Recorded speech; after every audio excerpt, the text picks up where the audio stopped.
I like these mics. You do? No, that one is very good, actually. That one is okay, but that one is even better, yeah. I'm so happy to catch up with you. How are you doing, Liz? I'm very well, Christophe. How are you? I'm so glad I haven't seen you in I ages. know. Me too, me too. It feels like we're still in touch because I see your I know. updates and you're very active. So could you please tell us more of your latest activities and responsibilities?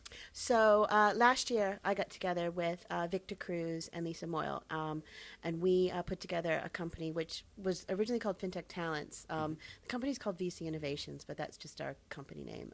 But we come up with a number of products.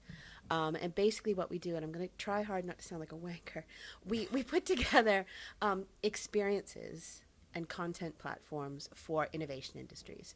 So those experiences can be large tech festivals, small bespoke events, and then also we underpin all of that with content. So our first product was a product called FinTech Talents, which we ran as a 2-day event in London up in the Olympic Park last year in October. And what makes it different from just another FinTech conference is we brought in about 500 computer science students for free to the event from our partner universities. So this is, students from UCL, from Imperial, from King's, from Oxford. And these aren't students that are necessarily focused on the financial services industry. But we wanted to bring them in to show them that banking and financial services is an industry that, one, needs them, and two, it can be an interesting and fun and creative place to start your career. And we didn't want it to be a job fair. It was more of an experience. I've met people who grew up in Austin, Texas, for example, and saw South by Southwest happen. And as a teenager, they decided they wanted to work in the tech industry. It's very inspirational indeed. Yes, we wanted to create that type of experience. So that sounds very exciting. 500 people, and how did that work then? So you had also delegated sponsors, I guess. Yeah, so we aiming to recruit some of those people. Yeah, so we also had the other two parts of the audience were heads of digital and innovation at banks, and also fintech growth and start companies. So some of our sponsors were Metro Bank.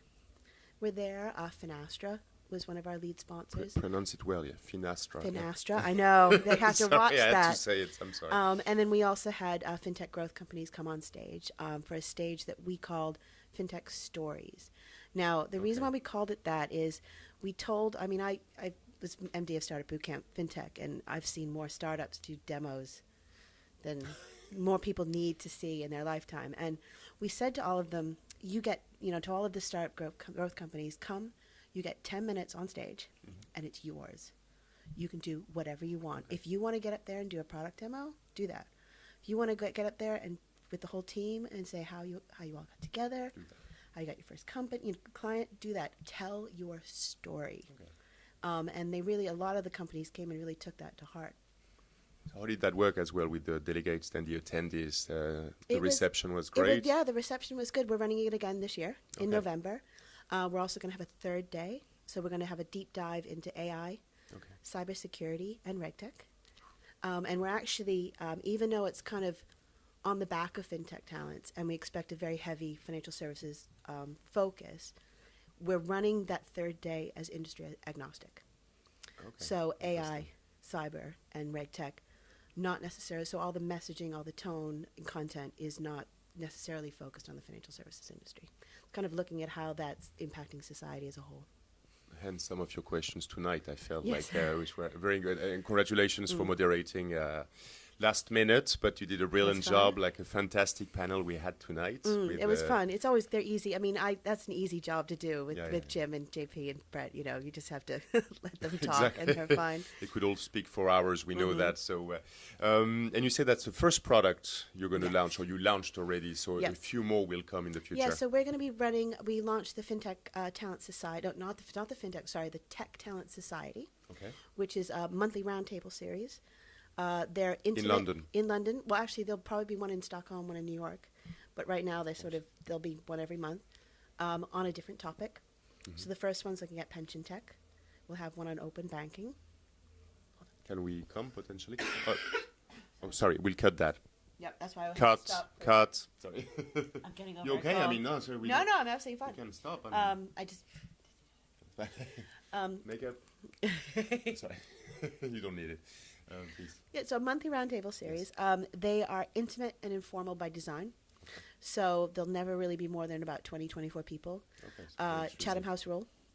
And it'll be, informal talks. So no one comes with a PowerPoint presentation. No one comes with a sales pitch. It's with your peers and talking about different topics. Okay, And that's that'll run every month. it sounds almost like the genesis of the early days of Chris Skinner's FS Club. When sorry, I had to mention Chris as well, otherwise he right. will feel left Left out. out. But today, also on stage, you mentioned the importance of social media and digital, so all Yeah. the ways to communicate online. So at some point, do you plan to introduce some kind of...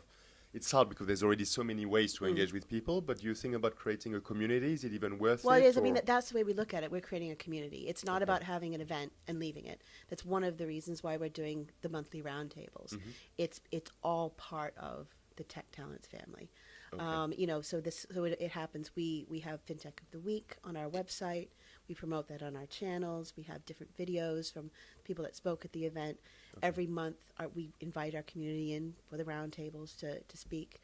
It's very much about keeping that dialogue going. But also online, I mean, do you think that you will need to have some kind of platform Oh, very whereby much. people Yeah, can I'm interact? very I kind of see it as like a multi-sided. Cube is not the right word, but there's digital, there's physical, interaction. I mean, I'm someone that, I don't use any scheduled tweet platform, for example. And I know a lot of people do, and that's fine, and I'm not arguing against it. But I really like that real-time interaction because I really feel that social media I is agree with you. an engagement.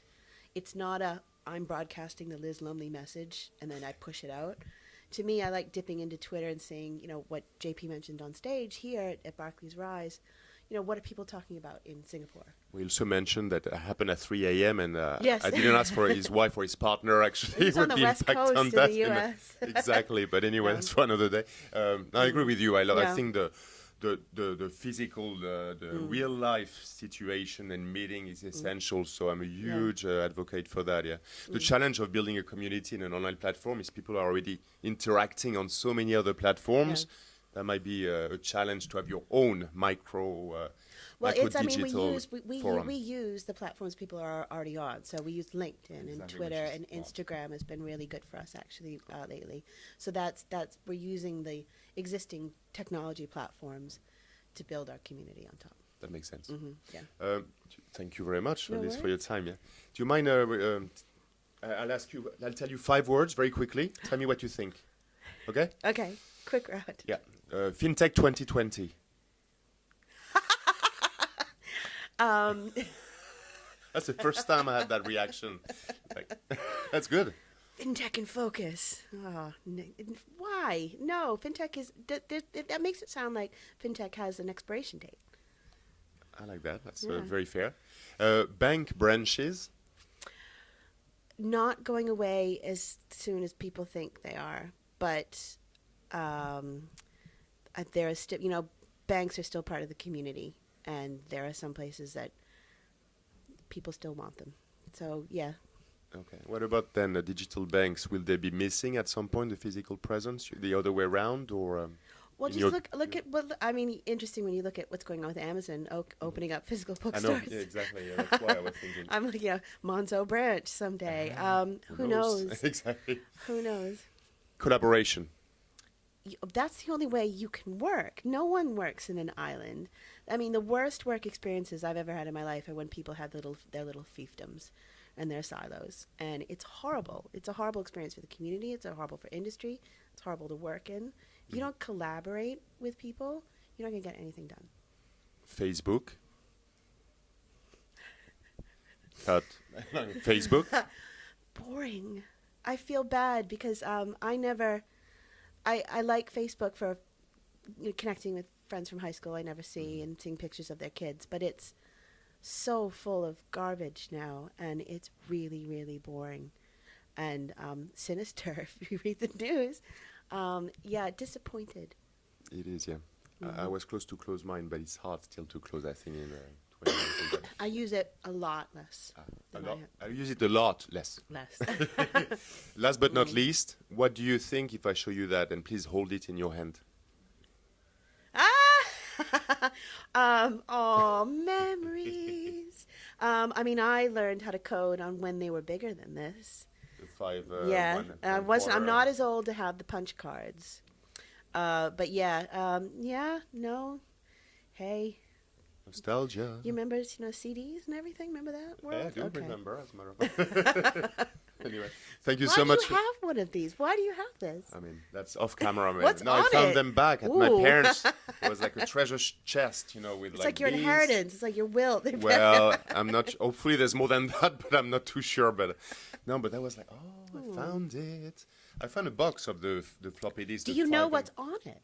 No, that's just an unformatted one. I'm sorry to disappoint you. Yeah, I've got a stack of games though. Amstrad CPC I'm just thinking of 6128. I'm like archaeologists digging up, and like, ooh. What is those famous that game from Atari, I think, or apparently they buried in Mexico. I can't remember which game that they retrieved like a few years back. Yeah, 200 copies or 300. Exactly what you said. Yeah, Indiana Jones, like of retro gaming, like fantastic.